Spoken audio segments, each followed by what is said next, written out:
On s'en va rencontrer aujourd'hui Yoshua Bengio. C'est un chercheur ici à l'Université de Montréal. C'est un des spécialistes de l'intelligence artificielle, un des plus grands qu'on a ici. C'est un des pionniers de l'apprentissage profond. Fait que j'ai bien hâte de les rencontrer puis de voir ce qu'il peut nous expliquer là-dessus.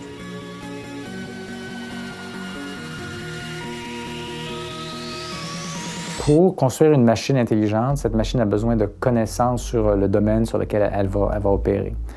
Et pendant des décennies, l'approche dominante pour la recherche en intelligence artificielle, ça a été d'essayer de prendre les connaissances qu'on a, qu'on comprend, qu'on peut communiquer verbalement, puis de les mettre dans l'ordinateur sous forme de règles, sous forme d'arbres de décision, etc. Et ça a ses limites, parce qu'il y a beaucoup de choses qu'on sait intuitivement, mais qu'on ne sait pas nécessairement expliquer dans le détail. Pour que l'ordinateur acquiert ces connaissances intuitives, en fait, il a fallu qu'on lui permette d'apprendre à partir d'exemples. De la même manière que nous, on apprend depuis qu'on est jeune. Il y a des choses qu'on sait, mais qu'on ne peut pas expliquer directement. On les a appris beaucoup par l'observation, par interagir dans le monde. Donc, l'apprentissage automatique, c'est un ensemble, c'est une science qui essaie de répondre à la question comment un ordinateur peut apprendre. Comment cet apprentissage-là se passe là? Concrètement, qu'est-ce que vous faites pour lui faire apprendre quelque chose sur un sujet? Oui. Bien, de manière typique, ça va être qu'on va demander à l'ordinateur d'imiter l'humain dans une certaine tâche. Mettons, conduire une voiture.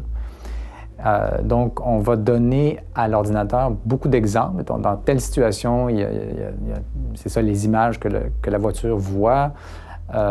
L'humain aurait fait ça, il aurait appuyé sur le gaz, il aurait tourné à droite, il aurait freiné. Donc, on demande à l'ordinateur de produire une réponse qui imite ce que l'humain aurait fait et on va lui demander de faire ça pour des millions de cas.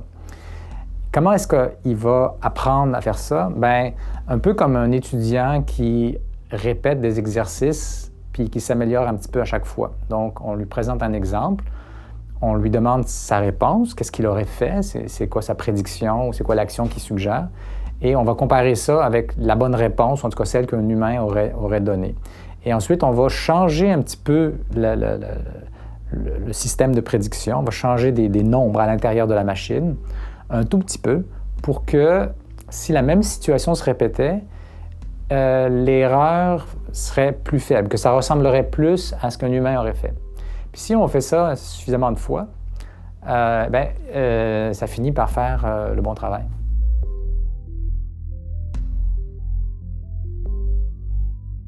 L'automatisation qui s'en vient grâce à l'intelligence artificielle, ça va sûrement avoir un impact économique très important. Un impact positif, création de richesse, mais un impact négatif par les transformations rapides du marché de l'emploi. Dans les décennies, les siècles qui ont passé, il y a eu évidemment des transformations du marché de l'emploi à cause des changements technologiques, mais ça s'est fait de manière plus graduelle, plus longue. Donc, les gens ont peut-être terminé leur carrière et puis il y a des cochers, à un moment donné, on n'a plus besoin, on n'en recrute plus, mais il n'y a pas trop de gens qui se sont retrouvés sur le carreau. Mais là, il va y avoir beaucoup de gens qui risquent de se retrouver sur le carreau et il faut qu'on soit prêt à s'occuper de ces gens-là, à pas les laisser sur le carreau, que nos programmes sociaux puissent gérer cette transition. Moi, je suis un fervent défenseur du revenu minimum garanti, mais il y a aussi tout ce que les gouvernements peuvent faire au niveau de l'éducation, donc au-delà de ce qui se fait traditionnellement, pour que les gens en plein milieu de carrière puissent se former à des nouveaux métiers. Je pense que plusieurs personnes partagent mon opinion que les métiers qui demandent plus un côté humain, relationnel, ont beaucoup plus de chances de rester. Même si on a des ordinateurs très intelligents qui peuvent aider nos enfants à apprendre, moi, j'aimerais que mes enfants interagissent avec un maître ou une maîtresse humaine. Parce que, par exemple, il y a une question de motivation. Un enfant est beaucoup plus motivé d'avancer dans son éducation s'il sait qu'il y a un regard positif d'un adulte qui est là, d'un humain. Ça ne marchera peut-être pas avec un ordinateur. Même chose pour s'occuper de nos personnes âgées ou de nos personnes malades. Oui, il pourrait y avoir de l'aide, de la technologie, mais on aimerait qu'il y ait des humains qui soient impliqués là-dedans parce qu'on a besoin du réconfort, on a besoin d'interagir avec un humain là-dedans. C'est pas seulement une question d'intelligence, c'est une question d'émotion. Puis j'ajouterais à ce type de métier les métiers créatifs. On va avoir une performance musicale. C'est pas aussi intéressant si c'est une machine qui le fait que si c'est un humain qui le fait, indépendamment de la qualité de sa performance. Et puis aussi, il y a des domaines, la recherche scientifique, évidemment, tout ce qui concerne le développement de ces machines-là, donc l'informatique, l'intelligence artificielle. Ça, c'est sûr qu'on va avoir besoin de beaucoup plus de monde dans ce domaine-là, mais ça ne pourra pas être tout le monde qui fait ça. Donc, les machines vont commencer par s'attaquer à des tâches pour lesquelles on n'a pas besoin de comprendre l'ensemble de comment notre société fonctionne, mais simplement un aspect très limité pour lequel l'ordinateur va pouvoir s'entraîner et puis acquérir les connaissances qu'il faut. Donc, les métiers qui requièrent des connaissances assez générales vont finalement être les moins remplaçables.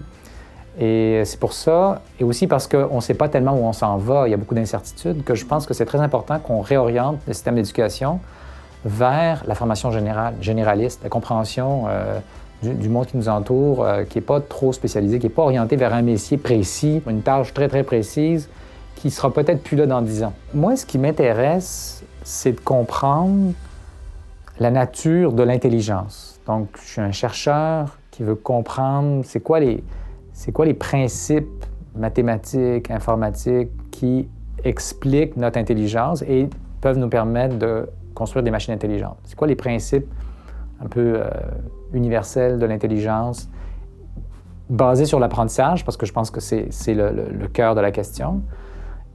Et on est loin d'avoir la réponse à toutes ces questions, donc il y a du travail pour... Vous avez encore du travail pour longtemps.